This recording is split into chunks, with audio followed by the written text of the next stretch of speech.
Greenland. It's called Greenland, but trust me, there's not much green to be found. This is the ultimate icy world, a frozen paradise, and the largest island on Earth.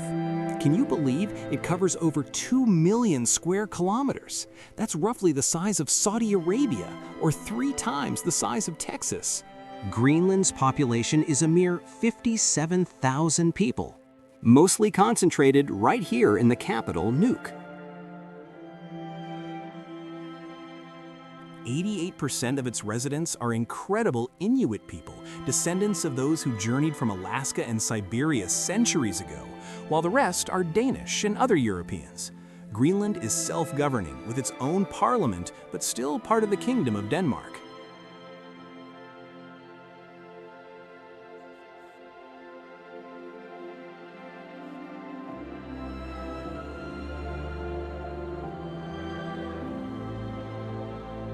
Our journey began with a 5-hour flight from Copenhagen, Denmark, landing at Kangerlussuaq Airport. Fun fact, this airport was actually built by the USA in 1941 during World War II as a crucial refueling stop for transatlantic flights. From Kangerlussuaq, we hopped on this smaller plane to reach Nuuk, where most of the population and buildings are located. Nuuk. And seriously, you guys, arriving in Nuuk is breathtaking. It seems impossible to build a city like this amidst such raw wilderness. Look at these vibrant buildings. It feels like any modern city, but with a dramatic, icy backdrop. Meet Q. She's pretty much the most famous content creator in Greenland. There's so little traffic. There's only 6,550 normal cars like this one. So the traffic is very limited. Has only 3 traffic lights? Roads connecting between cities. You can only drive within within the city. We mostly use plane or boat. Greenland's one and only shopping mall. Nuuk has just one mall. This is it. It's incredible to see the past and present coexisting here. Those brightly colored buildings aren't just for looks. Each color has a meaning. Yellow for hospitals, red for schools, and so on. It's a beautiful system for navigating in a place often shrouded in snow. Norway and Denmark and Sweden was one kingdom. So when we talk and say it, we just say that we have always been a colony under Denmark until 1953, where we got our own government. 2009 we got our self-rule government, which means we have become a bit more independent, but we are still completely under Denmark. Yeah, we are an autonomous country under the Kingdom of Denmark. We are like in a gray zone because we are not EU and we're not part of EU, but Denmark is EU and we are under Denmark and this is Denmark still, so it's kind of... I'm not European, no. I'm an Inuit, yes. So Inuit came from all the way from Alaska to Canada and then to Greenland. The first Inuit that came to Greenland was 4,500 years ago. It's only 36 kilometers between Greenland and Canada in the northernmost part. 80% of Greenland's surface is covered with ice, with our ice sheet. That part is always ice, but on the edges we have mountains and fjords and it gets green. Yeah. So the word kayak, is a Greenlandic word. We are the ones who invented the kayak. These are the real original kayak.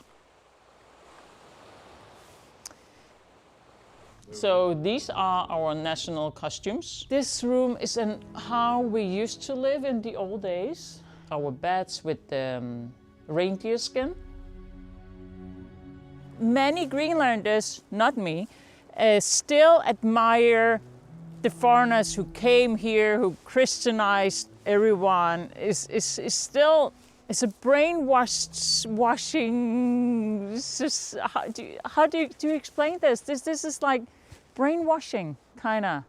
So I strongly believe we'll become independent when more people are aware of who we actually are and start to become much more proud of who we are as Greenlanders. Our second income is tourism. And this is here where all the import comes from Denmark. All the groceries, all the food, all the things we get is through Denmark. And so, yeah. To survive the extreme cold, traditional diets here rely heavily on seals and whales. These are staple foods for the local fishermen.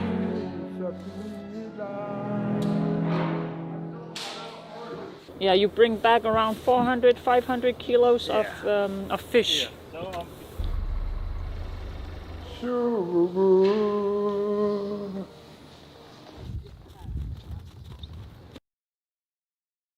Now for some shopping at the only mall. We wanted to see what daily life is like and what locals buy.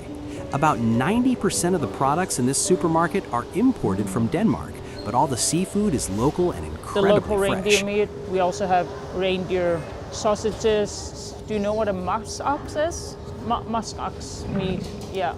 Reindeer and muskox is possible to get here. We have Greenlandic lamb. Yes, there should be whales over here.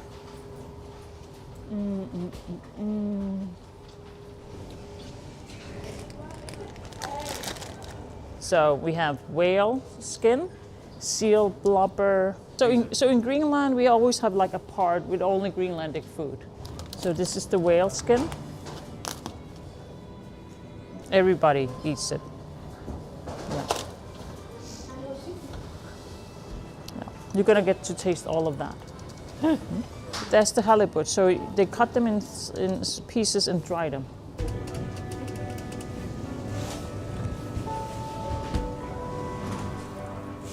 This seal fat, it's tasty, has made us survive the extreme Arctic climate. So without this, I wouldn't be here.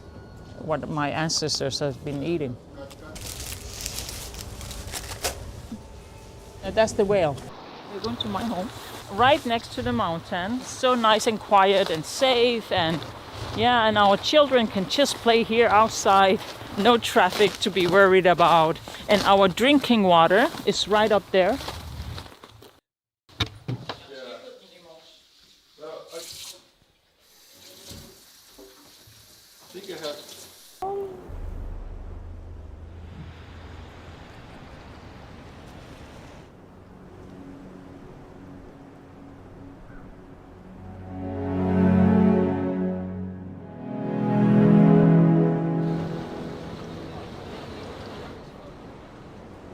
So welcome on board. You can also call me Muktuk. You grew up with boats. Beyond flights, these yellow water taxis are a vital way to get around the islands, navigating the stunning fjords. And just a quick cultural note, while you might hear the term Eskimo, the indigenous people here prefer to be called Inuit, which means the people. Eskimo is actually considered an outdated and offensive term. What an unforgettable experience in Nuuk. Don't forget to subscribe to the channel and hit that notification bell, because in part 2, we're heading further north to a city where temperatures plunge to a mind-boggling -40 degrees Celsius. You won't want to miss it.